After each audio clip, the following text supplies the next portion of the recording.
Bienvenidos a Conociendo A. Hoy tenemos con nosotros a Ander Barrenechea. ¿Qué tal estás? Bien, bien. Sí, sí. Dentro de lo que cabe, bien. Con salud. Bueno, es lo importante. Antes de empezar, te quería dar las gracias por haber aceptado la invitación y comentar que Ander es un ex ciclista profesional del que ya por desgracia ha desaparecido Euskadi Murias, donde consiguieron una docena de victorias continentales, 2 victorias en la Vuelta a España y el Tour de Turquía de 2018, donde tú formaste parte de ello, ¿no es así? Bueno, en primer lugar, muchas gracias. Sí, así es.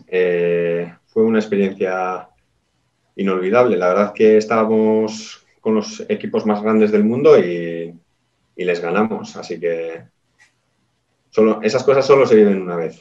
Claro. Bueno, es como un equipo pequeño cuando le gana al Barça o al Madrid.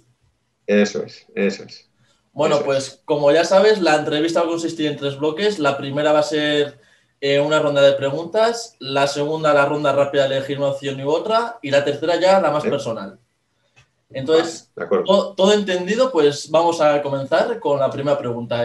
Siendo tú ex ciclista que seguramente sigas andando en bici, ¿cómo te aficionaste al ciclismo? Pues de pequeño solía ver a mi padre pues andar en bici y la verdad que me gustaba mucho. Y empecé a salir con él, a intentar seguirle en lo que podía y picándome con él, ¿no? No sé si me dejaba ganar o qué.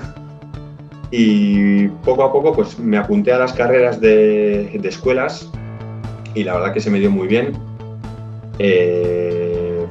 Desde chiquitín, pues bueno, solía ganar muchas carreras y pues en mi familia me animaban a continuar y la verdad que, pues bueno, me aficioné, hice amigos, conocidos y poco a poco pues es como una rueda, ¿no? Que entras y mientras sigas girando pues no quieres parar. Claro.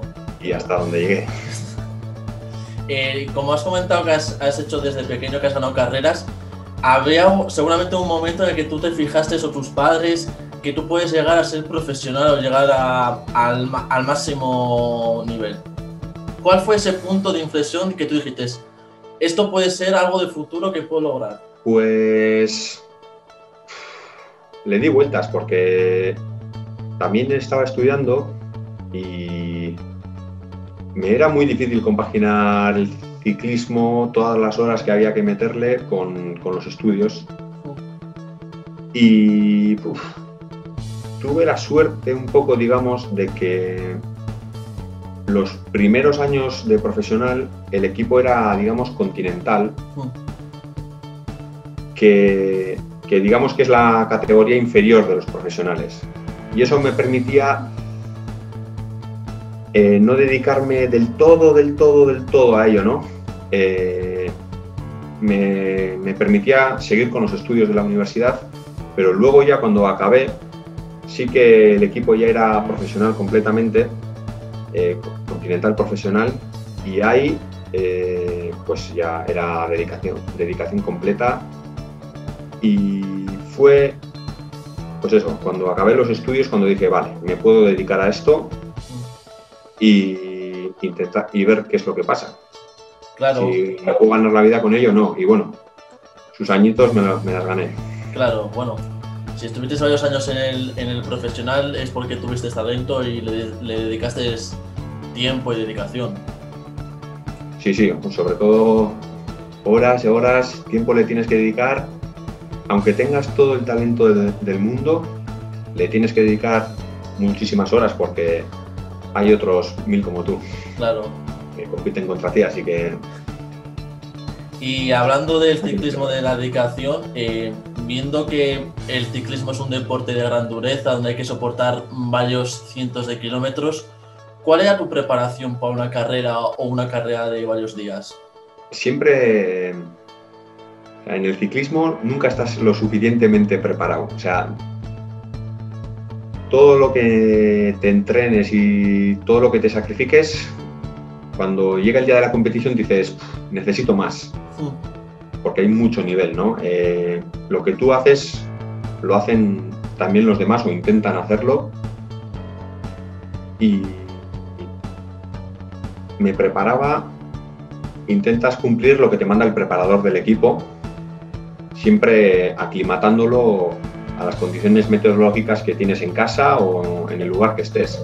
Porque si tienes que entrenar, imagínate 5 horas y está todo llover, pues igual no te sale rentable, igual vuelves de entrenar y te pasas una semana con gripe, ¿no? Oh. Así que, pues bueno, la preparación consistía no solo en andar en bici. Yo siempre decía, es que ser ciclista profesional es un entrenamiento de 24 horas, porque es el entrenamiento y lo que hay después del entrenamiento. El descanso, la comida, cuidarse, todo. O sea, todo es preparación. Hasta dormir en la cama es preparación. Claro, se puede decir que era 24/7, o sea, la comida, la hora de los sueños, o sea, que eso también hay que controlarlo, aunque no se note mucho, también cuenta en el rendimiento para posteriores entrenamientos. Sí, por supuesto. Menos cuando acaba la temporada o algún pequeño break que te tomas durante el año, sí que es mucho de 24/7, porque de nada sirve entrenar 5 horas fuertes y luego entrar en una panadería y arrasar con todo, ¿no?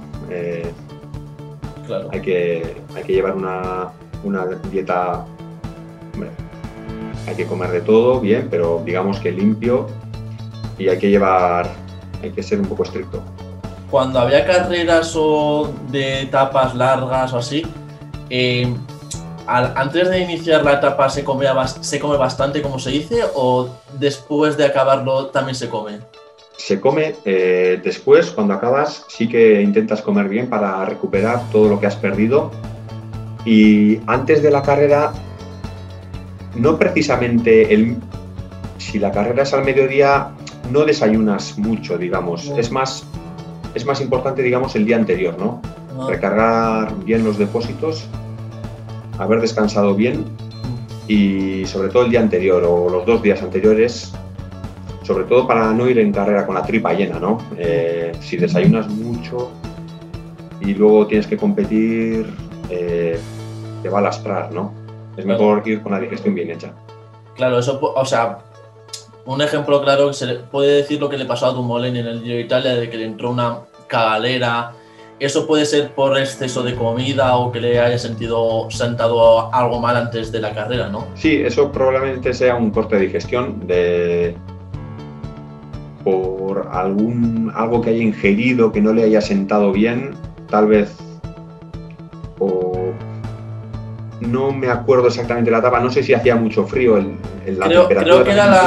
Creo que era la penúltima etapa o la última, ya era montaña, o sea, iba descolgado con los primeros y los primeros tiraron para adelante, pero después de parar él, arrancó y les cogió, o sea, igual un momento de infortunio que tuvo él, pero bueno. Sí, probablemente. Luego hay que tener cuidado también con la climatología, porque depende qué clima haga, tienes que comer más o menos. No es lo mismo correr con lluvia que correr con 40 grados, que cuanto más calor haga, más te tienes que hidratar, pero tal vez menos tienes que comer, ¿no? Con frío hay que comer más. Claro. Y siendo tú parte del Euskadi Murias, viendo que tenía dificultades para encontrar patrocinadores y que podía llegar a desaparecer, que por desgracia ha ocurrido eso, ¿con qué incertidumbre lo vistes tú con tus compañeros, los auxiliares? ¿Cómo se sentía desde dentro esa complicidad de puede llegar a desaparecer? Bueno, pues se palpa en el ambiente un poco, ¿no? Que hay un poco de incertidumbre y nervios, ¿no? En la gente. Pero bueno, al final firmábamos contratos de año en año y sabes que en algún momento puede pasar, ¿no? La verdad es que viéndolo desde hoy, dices, con esto de la pandemia, con esto del COVID, la verdad que desapareció tal vez en el momento justo, ¿no? Porque si no lo hubiera hecho por por falta de patrocinios, lo hubiera hecho por la pandemia, por el COVID. Las empresas están ingresando menos, es más difícil mantener un equipo profesional, ¿no? Con todos los gastos que ello conlleva. Pero bueno, me alegro por muchos de los compañeros que todavía siguen corriendo, pues como en el Euskaltel Euskadi Caja Rural, sí, que han encontrado equipo. Les suelo seguir por las redes sociales y así, viendo lo que hacen en las carreras. Y también pues me alegro de muchos otros auxiliares del equipo que han encontrado lugar en otros equipos, ¿no? Otros, pues bueno, no hemos dejado, digamos, ese mundo, pero bueno, no veo que a nadie le haya afectado negativamente. Creo que todo el mundo ha encontrado su sitio. Bueno, es lo que hay, es encontrarte ya la vida después de que el equipo desaparezca, recapitular también los años bonitos que has tenido en el ciclismo profesional, sí, recapitular un poco bastante, sí. Y ahora te quería preguntar ya un poco sobre el tema actual de este año, que ha pasado varios acontecimientos, sobre todo el accidente de Jacobsen, no sé si lo viste desde que ocurrió en la meta, sí, o la caída de Evenepoel por el puente. ¿Crees que debería haber unas reglas, unos castigos más duros para los que provocan estos tipos de accidentes o de situaciones? A ver, lo de Evenepoel se cayó por un puente. Al final, para pasar por ahí, era el único camino pasar por ese puente, ¿no? Tal vez sí se podrían haber puesto pues unos fardos que cubrieran cierta altura, por si alguien va demasiado rápido, para que al chocarse se choque contra los fardos y no vaya de cabeza por el puente abajo, ¿no? Bueno, se podía haber pensado, no se hizo, es un fallo de seguridad. Claro, también lo que se criticó en su momento fue como que se vio unas imágenes en las que el ciclista Evenepoel se iba puente para abajo y los coches como que iban avanzando y ninguno se paraba hasta llegar igual 30 o 40 segundos. O sea, lo lógico hubiera sido que el primer coche que estuviera, sea cual sea, por lo menos en mi opinión, es que se parase y viera el estado de Evenepoel, porque podía ser mucho más grave de lo que ha sido. Sí, lo que pasa es que los coches, si eran de los coches de otros equipos, muchas veces ni van pensando en eso, ¿no? Van pensando en sus corredores y eso es más tema de coches de los jueces. Los jueces deberían de haberlo hecho, la verdad. Y en el tema de Groenewegen es diferente, ¿no? Era un sprint.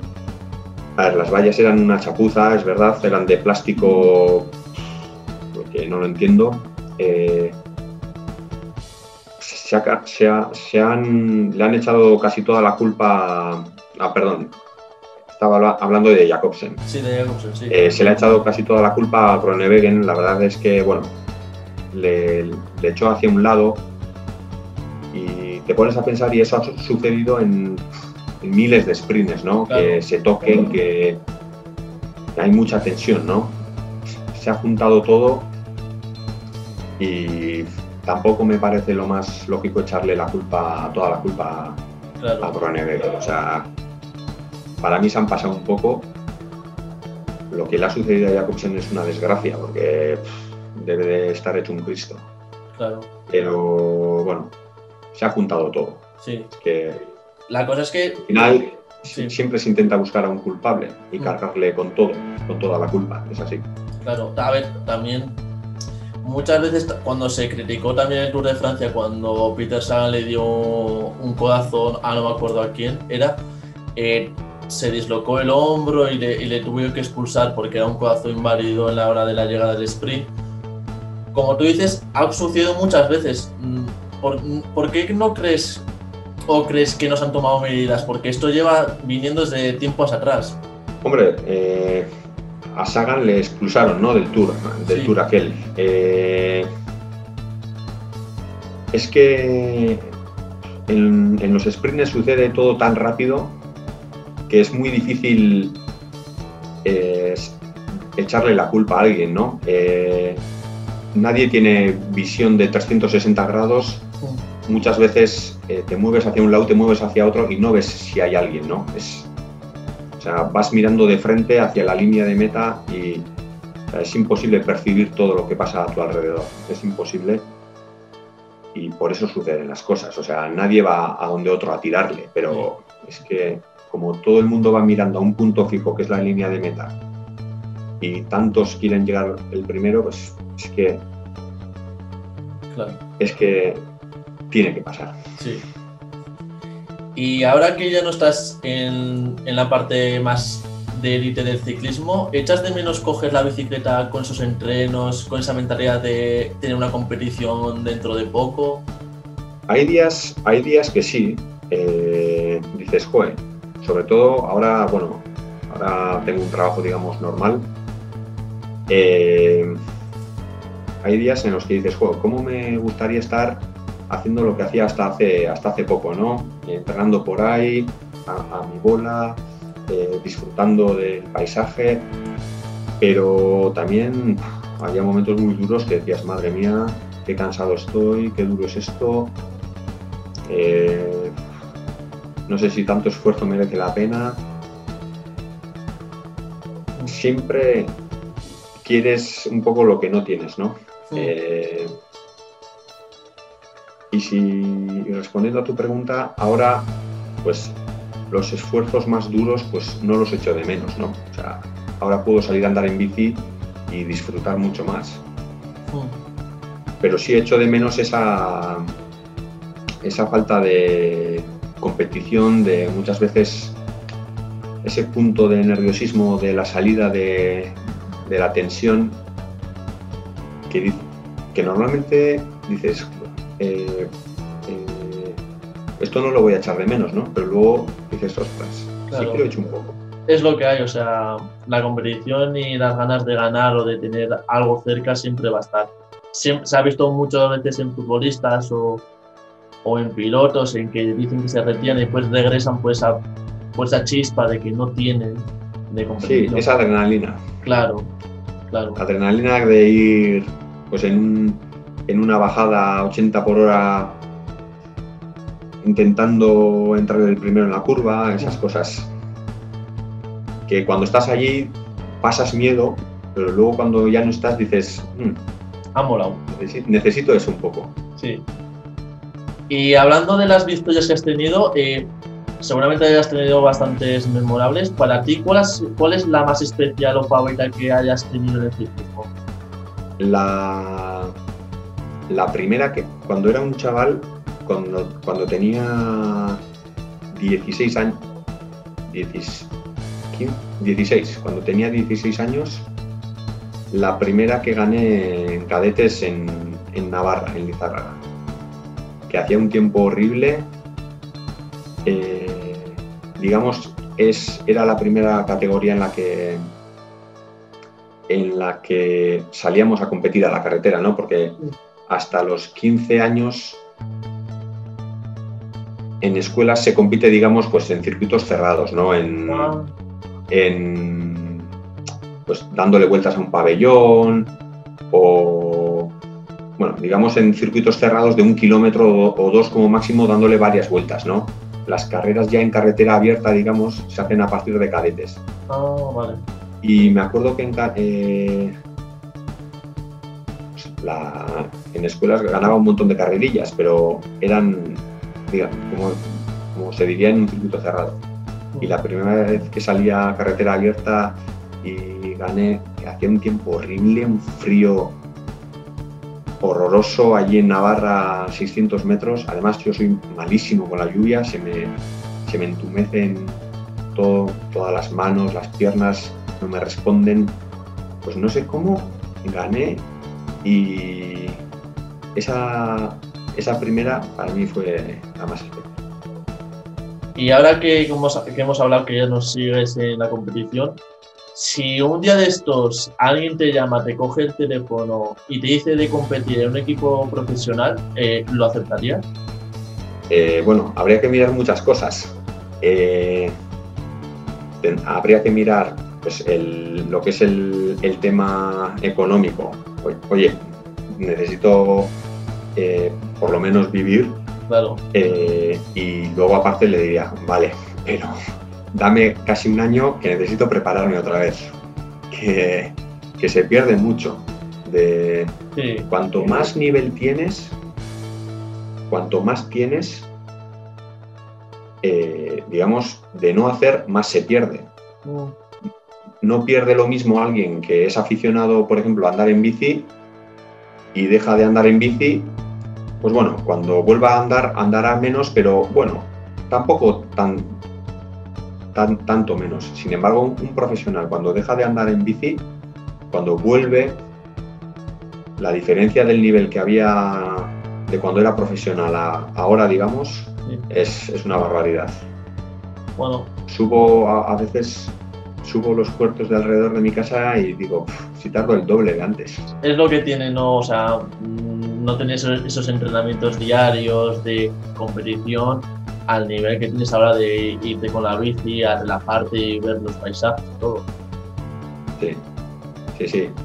Y aparte, claro, pues coges más peso, ya no te lo tomas todo de manera tan estricta, porque, bueno, te dedicas a otra cosa e intentas tomártelo de otro modo, ¿no? Como un hobby, ya no como un trabajo. Claro. Bueno, pues estas eran las preguntas que tenía para realizarte y ahora vamos a ir ya al segundo bloque, que es de elegir una opción u otra o una explicación corta en las preguntas que te voy a realizar, ¿vale? ¿Playa o monte? En bici, si es con la bici, el monte. Me refiero más ya como persona que va a andar o prefiere ir sin... O sea, si va a andar, a la playa. Claro, playa... Es que ir a la playa en bici igual... Con la bici al monte y andando a la playa. ¿Pueblo o ciudad? Pueblo. ¿Comer o dormir? Comer. ¿Fútbol o baloncesto? Fútbol. ¿Tour de Francia, Giro de Italia o Vuelta a España? Tour, el Tour. ¿Alberto Contador o Chris Froome? Chris Froome. ¿Samuel Sánchez o Purito Rodríguez? Purito. ¿Mikel Landa o Igor Antón? Igor Antón. ¿Pogačar o Roglic? Pogačar. ¿Vuelta a Cataluña o Ichulia? Ichulia. ¿París-Roubaix o Giro de Lombardía? París-Roubaix. ¿Qué prefieres? ¿Etapas cortas pero con gran montaña o etapas muy largas, planas y con abanicos? Etapas planas, largas y con abanicos. ¿Qué prefieres ganar? ¿La Ichulia o una clásica de gran prestigio? Una clásica de gran prestigio. ¿Estarías a favor de poner más protecciones en las llegadas de meta? Sí, claro, siempre. ¿Mikel Landa se merece una gran vuelta?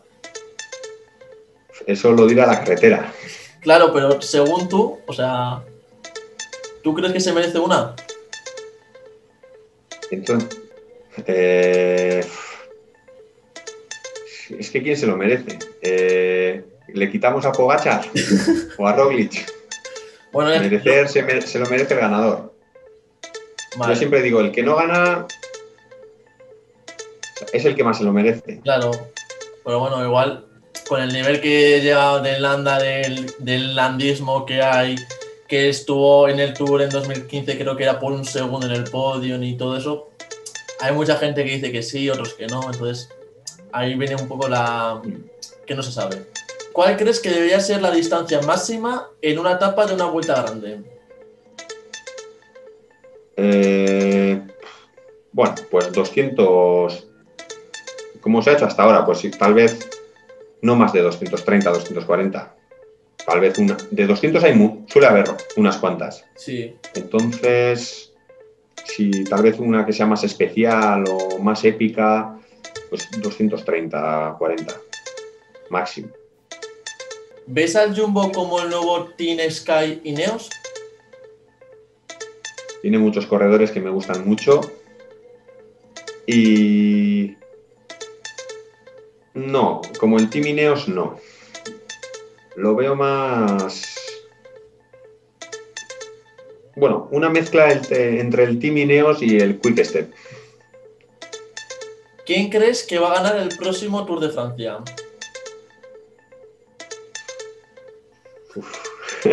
Le estoy poniendo un poco ahí.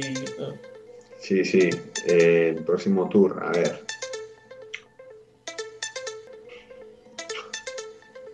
Igual Bueno, repite. pues Y Pogačar otra vez. Pogačar de nuevo. Pues sería muy meritorio, la verdad. Sí, sí. ¿Crees que Froome conseguirá algo importante en el equipo de Israel? Creo que sí. Creo que sí. ¿Piensas que la Vuelta a España es la que da más sorpresas de las tres grandes? Da muchas sorpresas de carreteras, digamos, para subir, por las que suben las cabras, ¿no? Sí. Las que hay por Dices, Asturias, madre esas mía, que cogen. ¿de dónde han sacado esta subida? ¿No? Claro. En cuanto a eso, tal vez sí. ¿Qué prefieres? ¿Ganar una etapa que acabe en tu pueblo o ganar una carrera de 5 días? Hombre, si el tour acaba en mi pueblo, Pero me refiero ya a una carrera. Vuelta a España se puede decir también, no sé. sí, Igual, sí, en mi pueblo, claro. Vale, Sí. pues esta era la ronda rápida que tenía y ya para finalizar el último bloque, que son ya las dos preguntas clásicas. La primera ya, viendo que has corrido en profesionales, en carreras importantes, viendo lo que has conseguido, ¿qué le dirías a tu yo de pequeño? Hombre, primero pues le daría muchos consejos sobre cosas tal vez que hizo mal y que a través de la experiencia vas aprendiendo que son mejores, ¿no? Pues sobre todo en temas de preparación y así, pues me daría 1.000.000 de consejos. Cosas que haces mal con 19, 20 años y que con 25 dices, joder, esto no hay que hacerlo así y no como hacía antes. Cosas que aprendes por experiencia como preparación y luego a mi yo de más pequeño de decirle que no se lo tome tan a pecho, tan en serio, que se lo tome de manera más relajada, porque pues, cada cual en su categoría se piensa que es algo súper importante, ¿no? Y luego con los años ves que, joder, a ver, era un cadete o un juvenil, tampoco me lo tenía que tomar tan a pecho las cosas. Y ya por último, me gustaría que dieras un consejo a esas personas que te están viendo ahora y quieran dedicarse al ciclismo o a algún deporte en general. ¿Qué consejo les darías? ¿Consejo? Sí.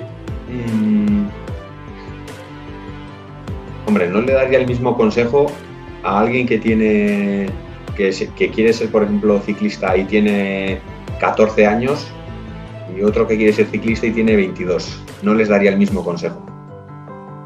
Entonces, al de 14 años le diría, o sea, disfruta, anda todo lo que quieras, pásatelo bien, no te lo tomes muy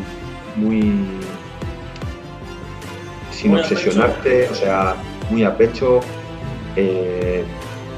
y entrena a tope y intenta sacarle el máximo provecho. Y ya uno con más experiencia, con 20, 22 años, le diría que, como ya sabrás bien, esto, o sea, es duro y estás en un punto de inflexión en el que tienes que decidir si sí o si no, pero te tienes que mentalizar que es muy duro y que el deporte de élite de competición es